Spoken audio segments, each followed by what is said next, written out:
The smell of burnt tallow and stale ale hung thick in the air of the Tabard Inn, a tavern nestled just across the Thames in Southwark, London. It was April, and the soft English spring had finally broken the relentless chill of winter, drawing a certain restless energy out of the walled city. Around a long, scarred oak table, beneath the flickering, spitting light of a dying hearth, a disparate collection of travelers had gathered. They were 30 individuals, representing every layer of the rigid, segmented strata of 14th century English society, yet united for a brief, strange moment by a common road and a shared, profound urge. This was no ordinary gathering of merchants or soldiers, but a congregation of pilgrims readying themselves for the road to Canterbury. The visual atmosphere inside the inn was one of rich, heavy contrast. Dark timber beams crisscrossed the low ceiling, catching the faint reflection of the fire. The light did not penetrate far, leaving the corners of the common room wrapped in shadow, where the low murmurs of conversation and the scrape of wooden mugs against the table could be heard. The clothes of the pilgrims varied wildly, painting a vivid picture of the age. There was the knight, his tunic still bearing the dark, rust-colored marks of chainmail, a recent returnee from some distant, violent crusade. His armor was dull, his demeanor humble, yet possessing an undeniable weight of authority. Beside him, the monk, dressed in expensive furs, his head glistening with sweat, laughed too loudly at a coarse joke, his girth straining the finely woven fabric of his habit. His presence, so clearly defined by excess and worldly pleasure, was a blatant visual contradiction to the spiritual oath he had taken. A palpable heat radiated from the central fire, mingling with the earthy scent of drying mud carried in on the boots of the commoners and the heavy, sweet perfume worn by the wife of Baths. Many reasons compelled these individuals, the pious and the profane, the noble and the common, to share the dust of the road. The pilgrimage itself was defined first by devotion. It was a journey of penance, of seeking divine intervention, or of rendering thanks for prayers answered. Yet in the tumultuous, changing landscape of medieval England, this sacred act had been expanded, perhaps even corrupted, into something far more complex. The Canterbury pilgrimage was fundamentally a social phenomenon. It served as a rare, temporary melting pot where the strict sumptuary laws, which legally dictated what fabrics and colors each class could wear, could be subtly relaxed. Here, the tightly held social hierarchies could also be momentarily blurred. For the knight, the pilgrimage was a formality, a return to moral order after a lifetime of sanctioned violence. For the poor, devout parson, it was a continuation of his life's mission, a simple act of faith. But for the others, the successful merchants, the ambitious lawyers, and the notoriously sensual wife of Bath, the journey was defined by a specific, urgent need for human connection and release. They traveled not just for St. Thomas Becket's tomb, but for the company, the novelty, and the sheer pleasure of being unbound from their ordinary lives, at least for a season. This desire for escape, this primal human need to witness the world and be witnessed by it, reveals a universal truth at the heart of their journey. In a world built on rigid adherence to divine and feudal order, the true, raw, and often ugly facets of human nature often found unexpected expression. The context of this gathering was anything but stable. It was the tail end of the 14th century, a period often referred to as the late Middle Ages, characterized by profound social, political, and epidemiological upheavals. The memory of the Black Death, which had ravaged England a generation prior, remained a dark stain on the collective consciousness. The demographic catastrophe had upended the feudal system, creating a desperate shortage of labor and granting the surviving peasantry a terrifying, unprecedented degree of economic leverage.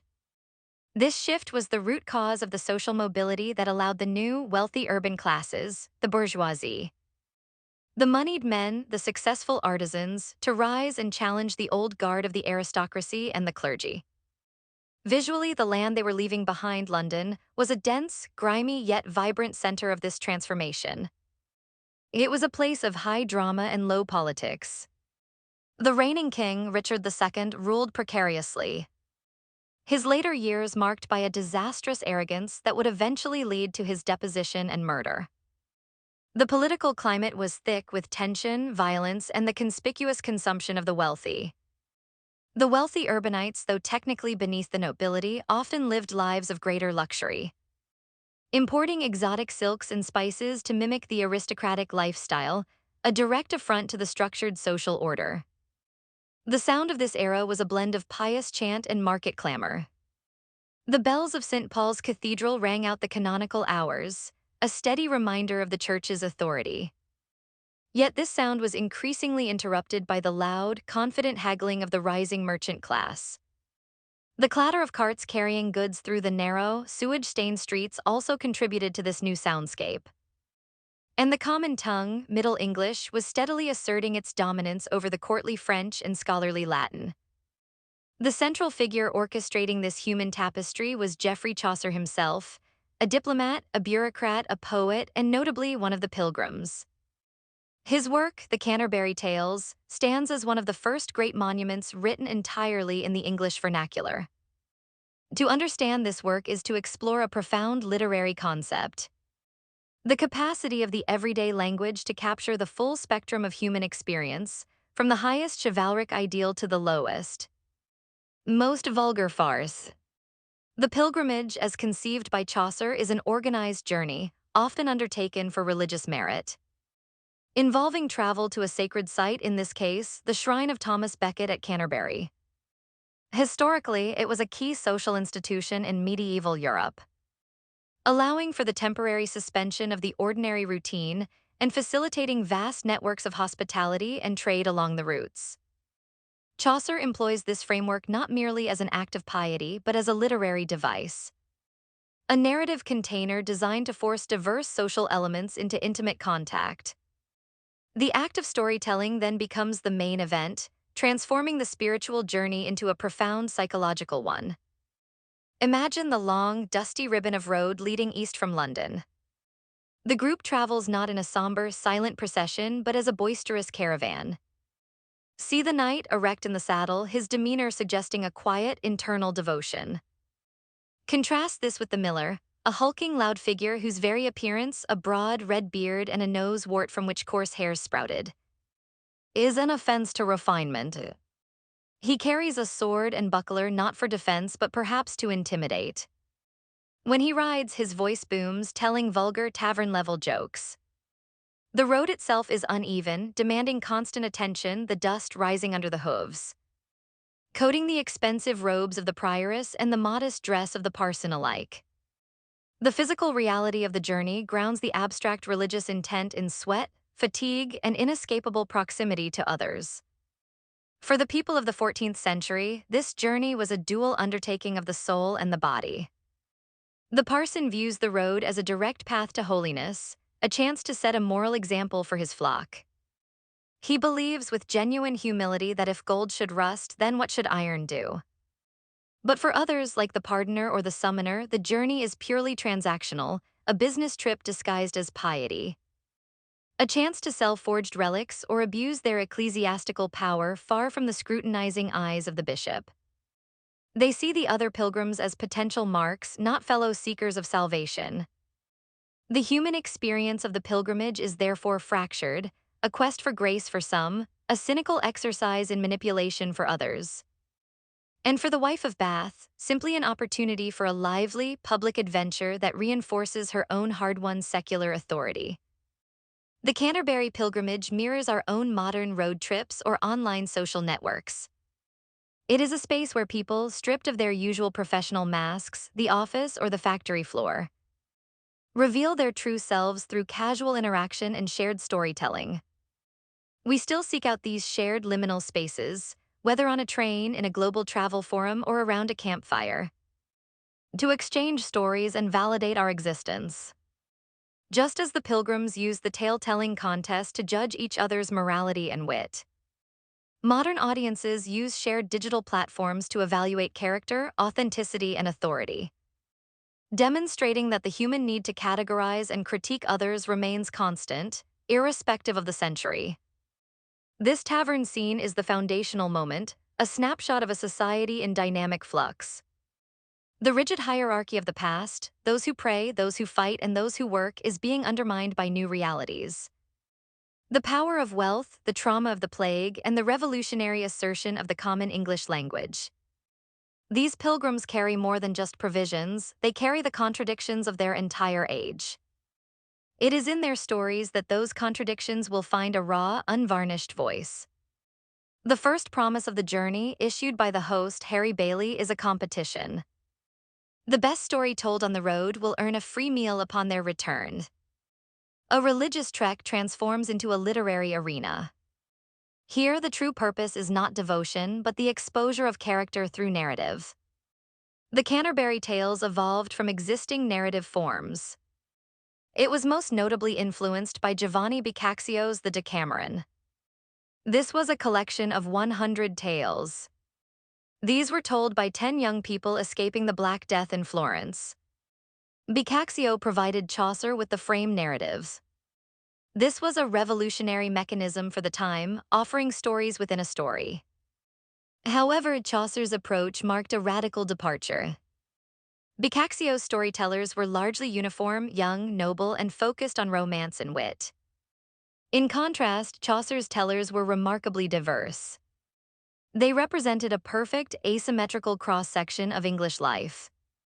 The journey itself is rooted in a pivotal and violent moment in English history. This was the martyrdom of Thomas Becket in 1170. A fundamental tension existed between secular and ecclesiastical authority in medieval society. King Henry II sought to limit the church's privileges. This included the right of benefit of clergy. It allowed church officials to be tried only in ecclesiastical courts, often resulting in lighter sentences. Henry believed all citizens should be subject to the king's law. Henry appointed his friend Thomas Becket to be Archbishop of Canterbury. He mistakenly believed Becket, a man of bourgeois origin who had served the crown loyally as chancellor, would prioritize royal interests. Once appointed, however, Becket transformed. He fiercely defended the church's privileges. This led to bitter rivalry and public defiance. In a fit of frustrated rage, Henry famously exclaimed, "Will no one rid me of this turbulent priest?" 4 of his knights took this as a direct order. The confrontation occurred on December 29, 1170. The knights confronted Becket in Canterbury Cathedral. The visual scene was one of breathtaking, sacrilegious violence. Hear the sound of clashing steel within the holy sanctuary. Imagine the terror of the monks. Picture the final, fatal blow delivered near the altar. Becket's murder shocked the Christian world. He was immediately canonized as a martyr. 4 years later, Henry II performed a public act of penance. He walked barefoot to Canterbury and submitted to a scourging by the monks at Becket's tomb. This temporarily conceded power to the papacy. It also bolstered the church's authority. Becket's tomb became the most important pilgrimage destination in England. It symbolized the enduring power of spiritual authority over temporal power. Generations of pilgrims, including Chaucer's collection of travelers, continued to seek the saint's intercession. The pilgrimage, therefore, served as a constant, tangible reminder of a moment when the crown was humbled by the cloth. This historical context makes the contemporary corruption of the church, so heavily satirized by Chaucer, even more jarringly ironic. The language of the journey truly elevates the work. This involves the revolutionary use of Middle English. Before Chaucer, serious literature, especially epic poetry, was primarily written in French. This was the language of the court since the Norman conquest. Or it was written in Latin, the language of the church and scholarship. Chaucer, a man versed in both, deliberately chose the vernacular. This was the rough, evolving tongue spoken in the bustling markets and humble homes of London. Consider the handwritten manuscript itself. Before the printing press, the text was a visual artifact. It was painstakingly copied. Latin and French texts often carried the visual weight of authority. They appeared in formal script. Chaucer's Middle English, however, was visually dynamic. It absorbed French vocabulary while retaining Anglo-Saxon rhythms. This made the sight of the words immediately accessible to the emerging literate class of merchants and artisans. The poetry was meant to be heard, not merely read. Chaucer's use of meter, rhyme, and cadence was designed for oral performance. This reflected the prevailing oral traditions of knowledge transmission. Hear the wife of Bath's coarse, confident delivery. Listen to the subtle, aristocratic tones of the knight. Notice the sanctimonious drone of the pardoner. And hear the vulgar, lisping voice of the miller. The sound of the tales is a cacophony of social dialects, a sonic tapestry of the English people. The language offered an experience of raw immediacy. It eschewed the smooth, polished abstractions of courtly French romance. Instead, it favored a tactile, grounded vocabulary. Imagine the smell of the forge, the touch of the soil, the weight of a purse. The narrative descends from the ethereal heights of Latin theology to the gritty, physical reality of the 14th century. The language had the taste of the English tavern and the common kitchen. It was robust, sometimes vulgar, and highly flavored with colloquialisms. It tasted of the local ale, the coarse bread, and the strong opinions exchanged freely over a communal meal. This was a marked contrast to the rarefied, imported wine and sophisticated fare suggested by courtly French poetry. The smell of the language was of the common air, not the incense-laden chapel or the perfumed court. It carried the smell of sweat, honest labor, and the unvarnished realities of human desire and bodily functions. These were elements previous high literature had studiously avoided.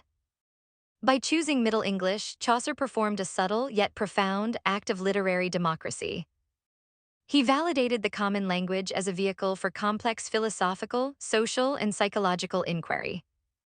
This choice allowed for the necessary frankness to explore the base human nature that defines the tales. The Pilgrims' interactions reveal a core pattern, the inevitable clash between social ideal and brutal reality. In a time when the feudal system demanded chivalry from the knightly class, austerity from the clergy, and simple industry from the peasants, Chaucer reveals the widespread failure to live up to these standards. The knight, for example, is the embodiment of the chivalric ideal, noble, experienced, humble. His tale is a grand philosophical romance concerned with fate and honor. This is the desired narrative of the elite. Yet immediately following the knight, the drunken, coarse miller insists on telling a countertale of Fablio. This tale is vulgar, slapstick, and entirely focused on cuckoldry and base sensuality. The juxtaposition is deliberate. It is a literary reenactment of the social friction, proving that the high ideals espoused by the ruling class cannot suppress the raucous, pragmatic, and often obscene reality of the common folk. We see this pattern clearly from various perspectives of the journey. From the knight's perspective, he might see the journey as a necessary act of piety, a chance to cleanse his soul after the horrors of war. He seeks order, philosophical truth, and the quiet observance of social propriety. His tale is a reflection of this need for ordered structure and noble love. He is seeking the ideal. From the commoner's perspective, the miller and the reeve see the knight's tale as high-flown nonsense, divorced from the daily struggle for survival and pleasure. To them, the journey is simply an opportunity to fleece others or secure a bit of temporary fun. They observe the knight's idealism with a practical, cynical eye, knowing that while the powerful preach morality, they often practice vice in private. From a historical perspective, our modern view recognizes this clash as the sound of a crumbling society. The medieval ideal, which viewed society as a unified if subdivided body where each person knew their place, was losing its structural integrity. Chaucer captured the moment when the old language of piety and hierarchy began to be overwhelmed by the new, vibrant, chaotic language of commerce, individualism, and raw human desire. The pattern is clear. Reality is always messier, louder, and more compelling than the idealized framework imposed upon it. This inherent tension sets the stage for the true heart of the work. The deep exploration of human motivation and hypocrisy achieved through the masterful application of Chaucerian irony. The core of Chaucer's genius lies not in presenting simple moral lessons, but in creating profound ambiguity through irony. This irony is not merely a rhetorical device. It is a worldview, a way of acknowledging the world's contradictions without reducing them to simple binary oppositions of good and evil. Chaucer, the narrator Pilgrim, often pretends to be naive, reporting the appearances of his fellow travelers without judgment.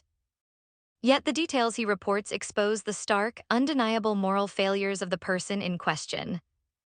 This leads us to understand Chaucerian irony and satire. Chaucerian irony is a nuanced, mobile form of literary art. It functions through a disjunction between surface appearance and underlying reality, often employing the voice of a supposedly innocent or simple narrator to report facts that are devastatingly condemnatory. Unlike didactic moralism, which explicitly tells the audience what to think, Chaucer's irony compels the audience to participate in the judgment. The effect is often described as a loving ironist. This is a writer who critiques the flaws of creation not with the fire of a prophet like Dante, but with a cautious, skeptical affection for the entire, flawed comedy of human existence. Imagine the scene where the narrator describes the monk. The narrator reports that the monk loves hunting, owns fine, expensive horses, and wears the best fur. He is also fat, shiny-faced, and ignores the strict rules of his monastic order, viewing them as archaic. The monk dismisses the text that says hunters are not holy men, responding that he was a right good fellow. The naive narrator simply presents these facts as admirable qualities in a monk. The visual contradiction is staggering. You hear the sound of jingling bridles, see luxurious clothing, and smell roasted fowl on a man who has sworn a life of poverty and silence. The irony lies in the gap between the narrator's professed admiration and the audience's inescapable knowledge. This man is a complete moral failure, a betrayal of his vows. The monk's smooth, rich clothing acts as a physical metaphor for the spiritual rot beneath. The human experience of receiving Chaucer's irony is complex. For the reader, it requires a constant double consciousness, simultaneously accepting the pilgrim narrator's surface description while intellectually rejecting it. This strategy reflects the psychological reality of living in a corrupt society. People in the 14th century knew their priests were greedy and their lords were often brutal. They lived with this contradiction, outwardly honoring the system while internally acknowledging its rot. Chaucer provides a sanctioned, public space for that internal, cynical awareness to be voiced through art. This allows the audience to feel both superior to the depicted corruption and empathetic toward the common, sensual human impulses that drive it.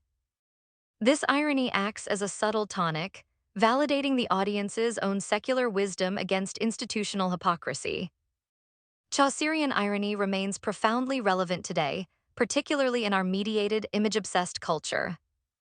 We constantly encounter public figures, politicians, influencers, and corporate executives who present an idealized self while their actions, reported in detail by the media, betray their true motives.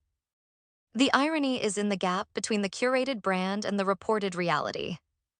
When a narrator today reports on a figure's ostentatious generosity, only to detail the tax loopholes they exploited, that is Chaucerian satire at work. It forces the audience to engage critically, to look past the performance of virtue and into the messy, often corrupt, psychological reality of the individual. Chaucer teaches us the enduring, dangerous lesson that the story a person tells about themselves is often the inverse of the truth they actually live. This profound satirical framework finds its sharpest expression in two specific characters. Their tales and prologues define the moral and social landscape of the pilgrimage. These are the wife of Bath and the pardoner. The wife of Bath, Alison, is the embodiment of secular, experiential wisdom. She challenges the spiritual authority of the church. Her prologue is a sprawling, audacious autobiographical monologue detailing her life, and most importantly, her 5 marriages. Her monologue is a declaration of independence, a battle cry against patriarchal restriction. She states that experience, though no authority were in this world, is right enough for her to speak of woe that is in marriage. She opens by grounding her knowledge not in the abstract, celibate writings of the Church Fathers, but in her own, frankly carnal, lived experience. She knows the rules, the texts that insist women should be meek and subject to their husbands, but she sees only their hypocrisy. She acknowledges the biblical ideal of virginity, but fiercely argues that not all vessels are meant for honor. Some are designed for use, for pleasure, for propagation. Her body, her sexuality, and her relentless pursuit of marital dominance are her weapons. She openly recounts how she manipulated her wealthy, older husbands through accusations, deceit, and sexual withholding, ultimately gaining control of their property and their wills. She is the rising bourgeois woman, determined to carve out agency in a man's world. Her tale, a romance about a rapist knight who must learn what women truly desire, serves as her ultimate philosophical manifesto. She transforms the lofty genre of romance into a vehicle for radical social commentary on gender dynamics and the innate desire for control. If The Wife of Bath represents the pragmatic, powerful voice of female secular desire, the partner represents the pinnacle of male ecclesiastical fraud. He is a genius of hypocrisy, a charlatan who openly admits his scam. The partner's monologue is chilling precisely because it lacks any pretense of devotion. He boasts that he preaches so that he may win and that he will not do any labor with his hands. He is a master salesman of salvation, carrying a bag of what he claims are holy relics. Among them is a pig's bone he calls a saint's jaw, and a pillowcase he claims is the Virgin Mary's veil. The depth of his self-awareness is stunning. He knows he is a hypocrite, yet he has perfected the art of the sermon.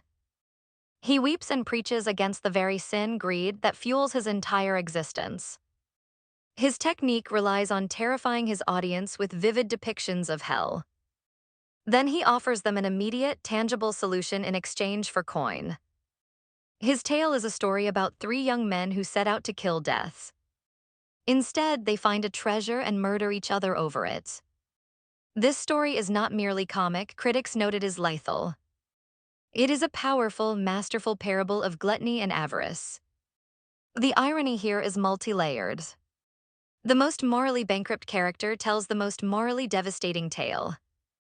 His powerful, insightful critique of human greed is utterly hollow.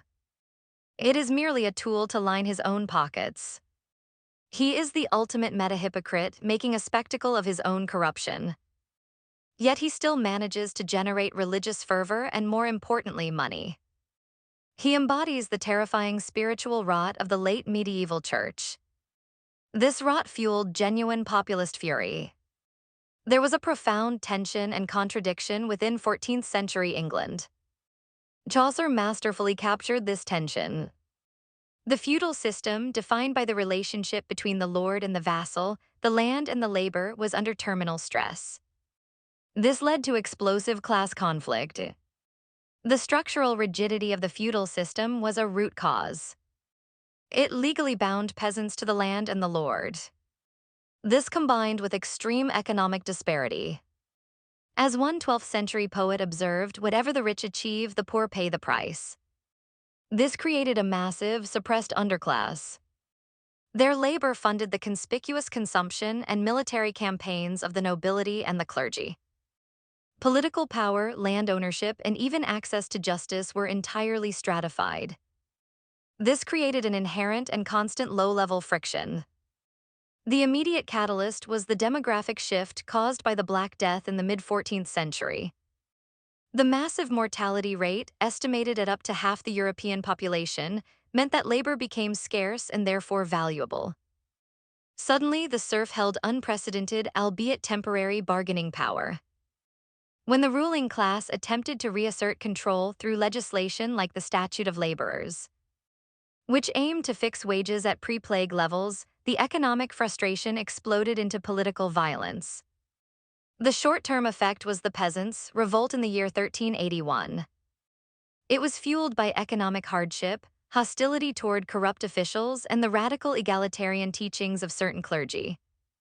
The revolt saw thousands of commoners march on London. They specifically targeted symbols of authority, including lawyers, judicial officials, and the church's administrative centers. They demanded the abolition of serfdom and poll taxes.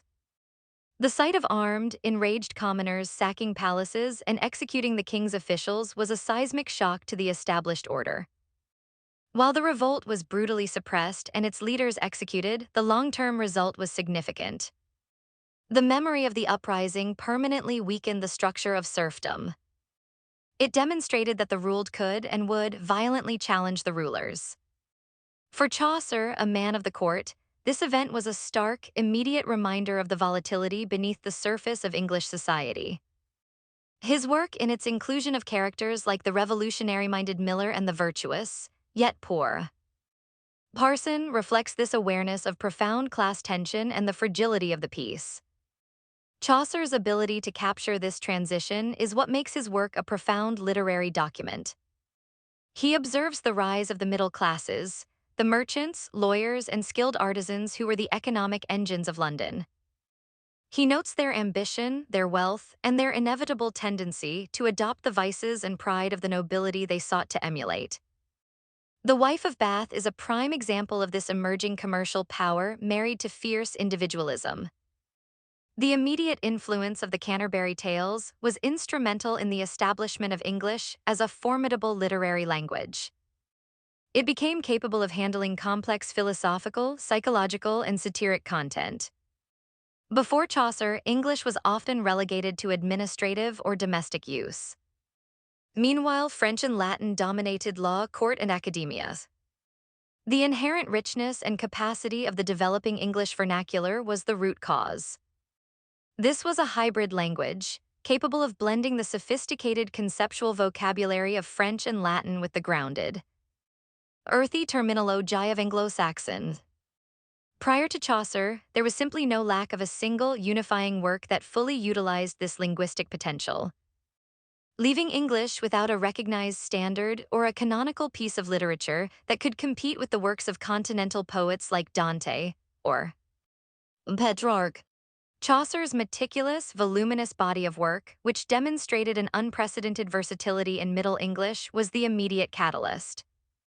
He moved seamlessly between genres, from the high romance of the knight to the vulgarity of the miller, from the spiritual allegory of the parson to the metafiction of his own tale, Sir Thopas.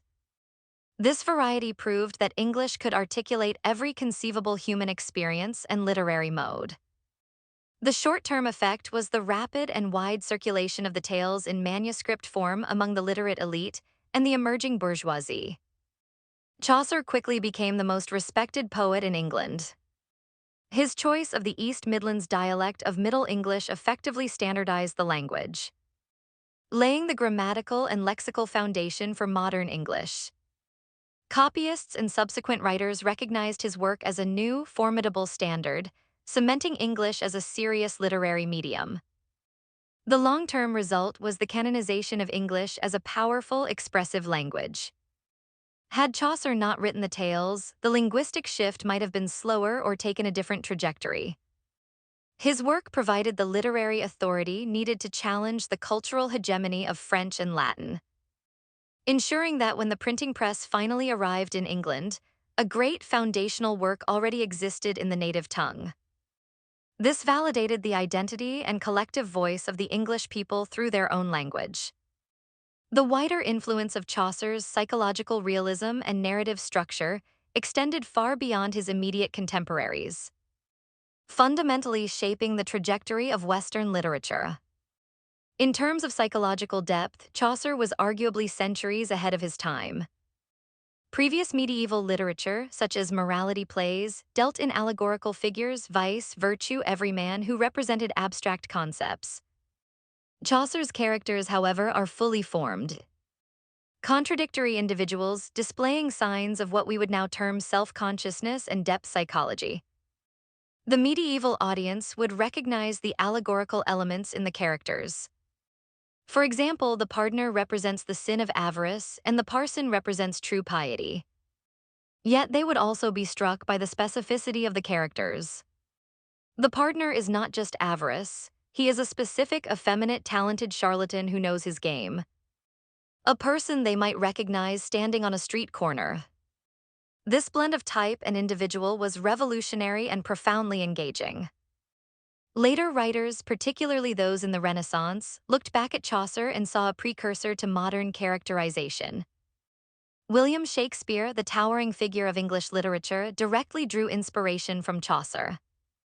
His play, The Two Noble Kinsmen, is based on Chaucer's Knight's Tale, proving that Chaucer's narratives remained rich source material centuries later. Furthermore, the capacity for characters like the Pardoner to articulate their own destructive inner logic is seen as a direct forerunner to Shakespearean villains, such as Iago, whose honesty is merely a mask for calculated malice. Literary scholars today understand Chaucer as a critical bridge. He took the episodic nature of the frame narrative and imbued it with a psychological realism that hints at the coming of the novel. The tales are not merely a collection of stories, they are a study of the storyteller. The tales reveal the teller, a foundational principle of modern narratives. Chaucer's profound understanding of human motivation, from the knight's repressed trauma to the wife of Bath's sexual empowerment, established a new bar for the representation of complexity in literature, moving well beyond simple moralizing. Perhaps the most potent and enduring implication of the Canterbury Tales lies in its close, yet often ambiguous, relationship with the burgeoning religious reform movements of the day, specifically the Lollards. Chaucer's sharpest satire is reserved for the religious professionals, the friars, the summoner, the pardoner, and the monk, whose secularism and greed undermine the very foundation of medieval Christian life. This evolution of religious thought connects the literary world directly to the political crises of the era. The systemic corruption of the established church was the root cause. The sale of indulgences, the practice of simony, the buying and selling of true RCH offices, and the extravagant, immoral lifestyles of many high-ranking clergy created a vast gulf between spiritual ideal and spiritual reality. This corruption was not subtle. It was highly visible and financially exploitative, draining the poor while enriching an already powerful institution. This set the stage for deep intellectual dissent. The immediate catalyst was the radical theology of John Wycliffe, an Oxford scholar and theologian. Wycliffe declared that the Bible, not the Pope or the church hierarchy, was the sole final authority on religious matters. He rejected core tenets like transubstantiation and the necessity of clerical celibacy. Crucially, he argued that the church's authority rested on the moral character of its clergy. He also stated that if the clergy were corrupt, lay people should seize church property. The short-term effect was that Wycliffe's followers, known pejoratively as the Lollards, spread his doctrines across England. They championed the translation and distribution of the Bible into English, advocating for personal, experiential faith over institutional ritual. This movement represented a direct, organized, and dangerous challenge to both ecclesiastical and royal authority. It questioned the divinely sanctioned status of the church, which in turn supported the monarchy. The long-term result was that the Lollard movement was violently suppressed. Wycliffe's bones were exhumed and burned decades after his death as a symbolic act of condemnation. Yet the seeds of dissent were sown. The Lollards created a sustained tradition of anti-clericalism and emphasis on individual conscience that persisted underground for over a century. Chaucer's satire, while not explicitly Lollard propaganda, aligned perfectly with the common grievances and provided a powerful, culturally acceptable critique of clerical malpractice. The tales thus acted as a widespread cultural mirror, reflecting the same disillusionment that would eventually boil over into the English Reformation. The tales survived this tumultuous period because of their complexity. Chaucer's genius lay in the fact that he included figures like the parson, the virtuous, humble priest who truly practices what he preaches, to counter the corruption of the pardoner and the monk. By contrasting the genuine faith of the parson with the hypocrisy of the others, Chaucer avoids condemning the institution of the church wholesale. He simply condemns the failure of its practitioners. This nuance protected the work from the harshest censorship while allowing its radical critique to flourish. We now stand at the cusp of the 21st century, looking back at a text written over 600 years ago. This long, unfinished manuscript about a dusty road trip to a saint's tomb continues to resonate even today. The endurance of the Canterbury Tales lies in its unflinching, raw confrontation with the fundamentals of human nature. This confrontation remains startlingly relevant in our own fractured, transitional age. We can connect Chaucer's medieval concerns to our modern reality. The central themes explored by Chaucer, greed, hypocrisy, and the tension between performance and reality, are the pillars of modern social discourse.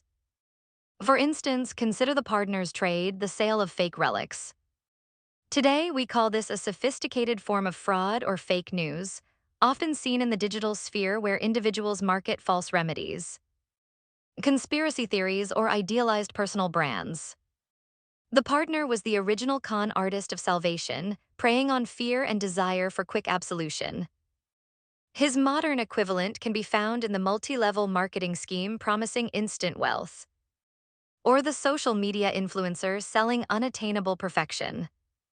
The mechanism remains the same: a powerful performance and emotional appeal, and a purely financial transaction disguised as something spiritual or uplifting. Furthermore, the wife of Bath's struggle for sovereignty against patriarchal texts mirrors the continuing battles over gender roles, bodily autonomy, and equal representation in boardrooms and governments. She was a woman using economic power to gain personal agency, a theme that defines modern feminist discourse and the fight for equitable pay and power structures. The wife of Bath's claim that her personal experience supersedes institutional authority is the philosophical foundation of modern identity politics, and the demand for lived experience to be validated over abstract, often privileged ideological frameworks. Even the political tension between the knight and the miller, the high culture versus the low, the ideal versus the obscene, is enacted daily in our culture wars. We see the critique of the elite establishment, the knight's tale being met with a powerful, vulgar, and populist counter-narrative, the miller's tale, that seeks to tear down pretension through sheer comedic force and raw bodily honesty. Chaucer teaches us that this conflict is not new. It is the perpetual, necessary dynamic of a society struggling to define itself between aspiration and appetites. The tales suggest a continuous, cyclical trajectory for human behavior. They show us that while the external mechanisms of society change, from feudalism to digital capitalism, the internal human motivations do not. Greed will always drive the exploitation of faiths. Sensuality will always challenge rigid moral codes. And the desire for social status will always breed hypocrisy. The enduring power of the tales ensures their relevance for future generations, not as an academic relic, but as a practical guide to decoding human behavior. As the political landscape continues to fracture and institutional trust erodes, the need for Chaucer's ironic skepticism grows. Future readers will continue to return to the Tabard to find a clear mirror reflecting their own era's specific brand of vice and virtue. The open-ended nature of the tales itself suggests that the human journey of discovery and moral assessment is ongoing and perpetually incomplete. The road to salvation, or even simply self-knowledge, is eternally being traveled. The stories along the way will forever be mixed. Some are noble, some base, some pious, and some horrifyingly cynical. The collective act of storytelling is the only constant. The journey to Canterbury was, for Chaucer, an inquiry into the state of the English soul. He began with the question of where piety resided. He ended with a profound, ironic understanding that the spiritual and the vulgar are inextricably linked. The characters, stripped of the pretense of their stationary lives, reveal their truest selves in the shared vulnerability of the road. We are left not with a neat, moralizing conclusion, but with a deep, unsettling sense of recognition. We see ourselves in the wife of Bath's defiant pragmatism, in the knight's quiet weariness, and most disturbingly, in the pardoner's cynical brilliance. The pilgrimage is not just a historical event. It is the enduring metaphor for the human condition. It is a communal trek toward an uncertain destination. The true revelation is always found not at the shrine but in the raw, unvarnished stories we tell about ourselves and the world we desperately try to navigate. If we are still telling stories 6 centuries later, and if those stories still contain the same blend of soaring idealism and gut-wrenching betrayal, then this reveals something profound about the final, unchangeable nature of humanity.